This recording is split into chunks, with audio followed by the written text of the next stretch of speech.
Dreams ideal school पक्षरु राज्यस्तरीय शंखध्वनि प्रतियोगिता 21 रे निःशुल्क भावे प्रतियोगी माने अंशग्रहण पई प्रस्तुति बैठक रे निष्पत्ति उत्कलीय संस्कृति और परंपरा को उज्जीवित रखिबा पई प्रतिवर्ष भली चलित मास डिसेंबर 21 तारिख रे ड्रीम्स आइडियल स्कूल परिसर रे हेबाकु थिबा राज्यस्तरीय शंखध्वनि प्रतियोगिता और 23तम वार्षिक उत्सव पालन संपर्कित एक प्रस्तुति बैठक अनुष्ठित हो जाइछि। ड्रीम्स आइडियल स्कूल परिसर रे विद्यालय प्रतिष्ठाता गंगाधर दास आभाकत्वरे एही बैठक अनुष्ठित होइतिला। पूर्वतन जिला परिषद अध्यक्ष गिरीश चंद्र दास, स्थानीय काउंसिलर अर्पिता प्रियदर्शिनी पट्टनायक और विद्यालय परिचालना कमिटीर संपादक भावग्राही महांती, आईनजीवी चंद्रजीत नायक प्रमुख एही बैठक रे जोग देई राज्यस्तरीय प्रतियोगितार रूपरेखा संपर्क में विस्तारित भाव आलोचना करथिले।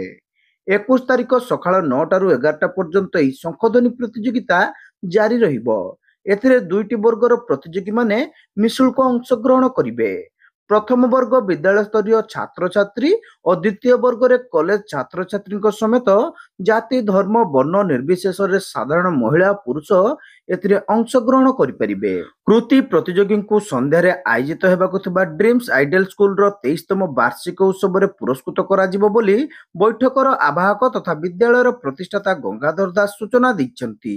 प्रस्तुति आमर कार्यक्रम आज आरंभ ता पूर्व 15 दिन पूर्व आम प्रस्तुति किसी चिठी विभिन्न संगठन को आम महिला संगठन को आम कर सारू अन्य जिला को जन सारी आज जोरदार आहरी प्रस्तुति आपण मध्यम आम कार्यक्रम आज शुभारंभ कलु जे प्रत्येक आज 17 वर्ष धरिकी पालन कराम 18 वर्ष हम ये कार्यक्रम केवल आम पाई कराऊनी आम प्रति स्कूल 40-50 स्कूल को आम मिनिमम 40-50 स्कूल को चिठी दो प्राक्टिकल दे अन्य को मेसेज करूँ ए स्कूल प्रत्येक छात्र छात्री जोग देवा सहित आबाल वृद्ध वनिता जाति धर्म वर्ण निर्विशेष समस्ते आम सहित जोग दिखती।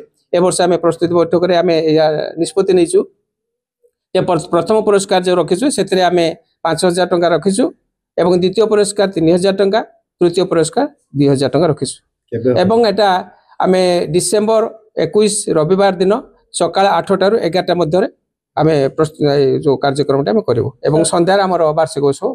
विद्यालयर अध्यक्षा पुष्पिता महांती शेष समस्त धन्यवाद देते। रेना बेगम, शुभलक्ष्मी राउत, रोहित नायक, बैशाखी, राधिका साहू प्रमुख ए बैठक में उपस्थित थिले।